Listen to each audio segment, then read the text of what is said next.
So today we're going to be doing another shot recreation. I've picked The Exorcist.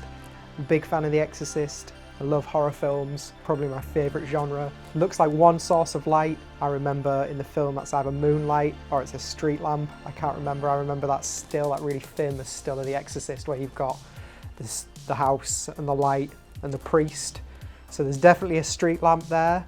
I'm not sure if that light is from the street lamp. I think it's moonlight, judging by how high up it is. So let's get to it. Yep, good. Camera.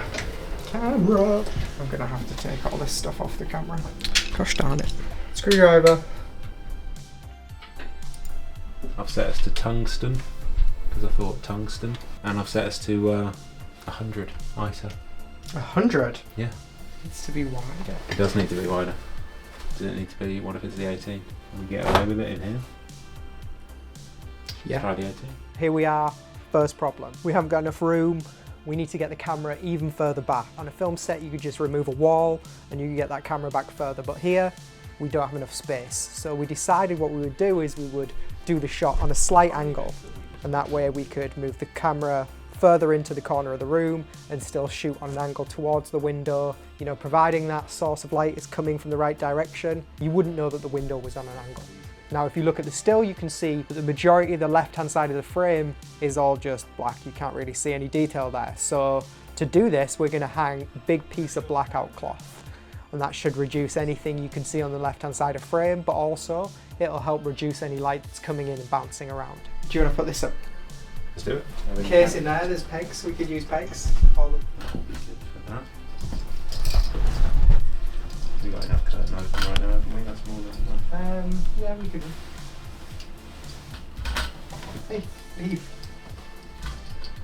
Leave it.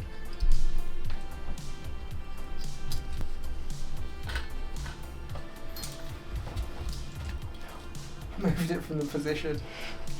The dog moved the stand. I blamed it on Thor.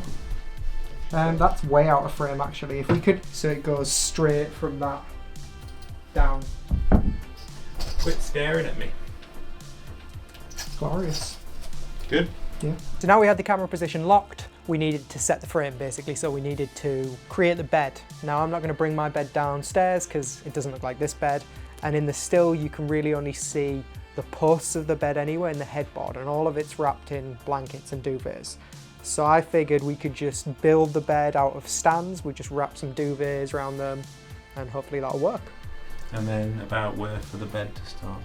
Like there, in fact, just come a touch that way. So far, we've got the frame, we picked the lens, 24mm lens. We've had to do it on a slight angle because we needed to get the camera further away from the window. We've not got a real bed down here. We're gonna just build a bed out of frames because the bed is wrapped in blankets anyway. We figure that we can just wrap it in some duvet, use a bit of camera tape, and it'll look like a bed. Good. So that's what we're doing. What we probably need is stuff to stuff it with.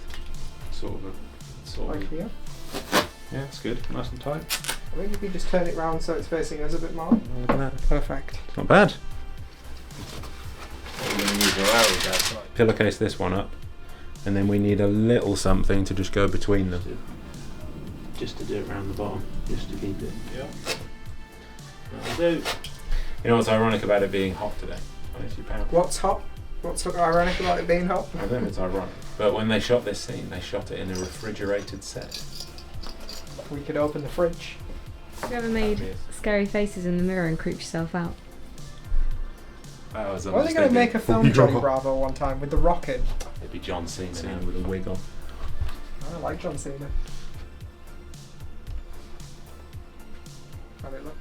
It's pretty close. It needs to be a bit higher up. So we need to create something for the bed now. Something for Natalie to sit on while she does her Exorcist pose.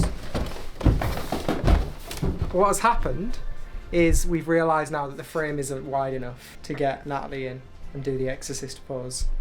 So we need to try a wider lens and see if that helps. So again, the frame just wasn't wide enough. The only option we really had at this point was to change lens, put a wider lens on. I didn't want to do that because you can see in the shot behind me, I don't think that's a wide lens. There's no warping on the side of the image. We put the zoom lens on, the 18-35, and we just dialed it back as much as we could get away with. I think in the end we settled on around 20mm. 22mm, so just a little bit wider than the 24mm lens we had on. So now we finally had the frame set up and we just had to light the scene. Now it's one source of light coming in through the window, so we got to setting up that light, hopefully try and match it as close as possible and see if we can replicate what we had in the picture. Got the light.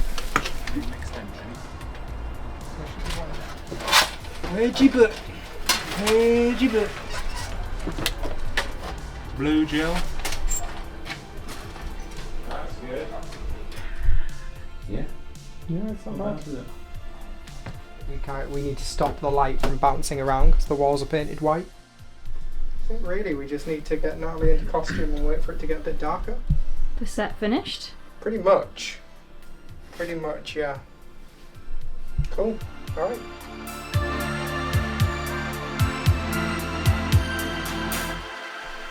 We're pretty much there now. We've got the light set up. It's dark enough to start taking the shot.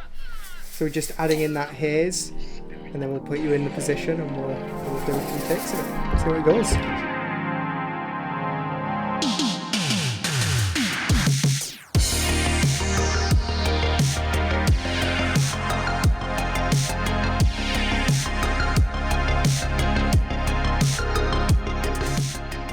So that's it, that's the final still. I'm happy with it. It was definitely a lot more difficult than I originally thought, trying to get that distance, get the frame exactly right. I think the time's come for us to do maybe a Spielberg one. I really want to do something like E.T. If you have any ideas, leave them down in the comments, and I hope you enjoyed the video.